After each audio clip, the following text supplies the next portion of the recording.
Alors, on va se concentrer sur certains exercices. On va regarder par exemple, je vais regarder 94 par exemple, où on nous dit que la somme de deux nombres rationnels est un nombre rationnel.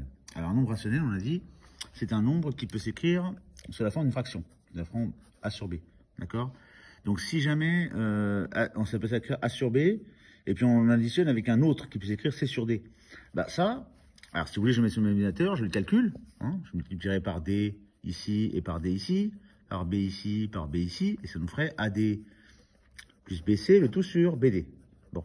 À la limite, j'ai même pas besoin de faire ça. Je peux juste dire que la somme de fractions est une fraction. Donc ça reste un nombre rationnel. Ça, c'est un nombre rationnel. Ça appartient à l'ensemble Q. Ça appartient à l'ensemble Q. Ben, la somme de deux nombres qui appartiennent à l'ensemble Q est toujours un nombre qui appartient à l'ensemble Q.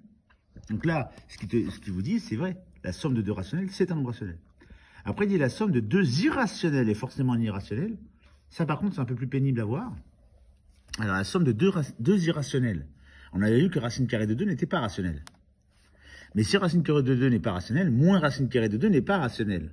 Et pourtant, quand je les ajoute, quand je fais la somme de ces deux-là, ben, je tombe sur 0. Et 0, lui, il est rationnel.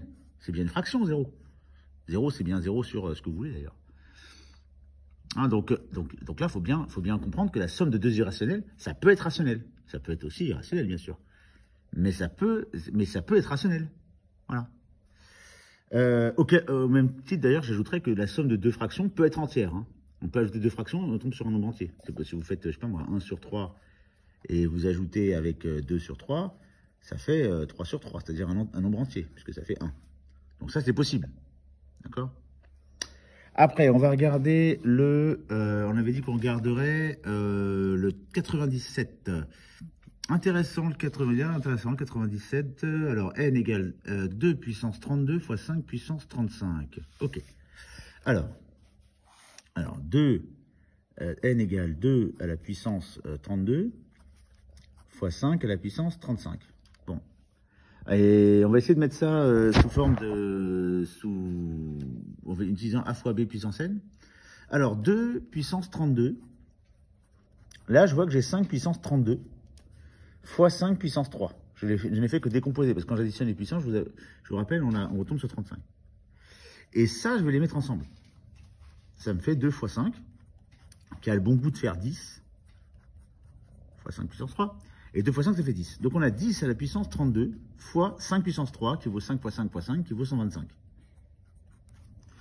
Bon, et bien 125, alors 10 puissance 32, c'est 1 avec 32 zéros derrière. 32 zéros. Voilà.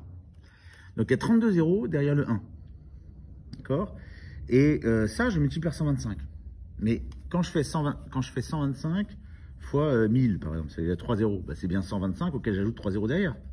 Donc là, quand j'ai 125, et j'ajoute 32 zéros. Donc je fais 125 et j'ajoute 32 zéros derrière. D'accord? Bah, ces 32 zéros là, bah, c'est plus ces trois chiffres là. Donc on a bien 35 chiffres. Voilà. Alors c'est parce que on s'est aperçu de ça, parce que 2 fois 5 fait 10. Hein. Si on n'avait pas eu 2 et 5, on avait eu 3 et 7, ça aurait été plus pénible à manœuvrer comme exercice. Là, 2 et 5, c'est quand même, ça a le bon goût de faire 10. Donc c'est plutôt sympa. Donc voilà. Bon. Alors je vous fais les autres exercices dans une autre vidéo. Mais là, on a fait le 94 et le 97.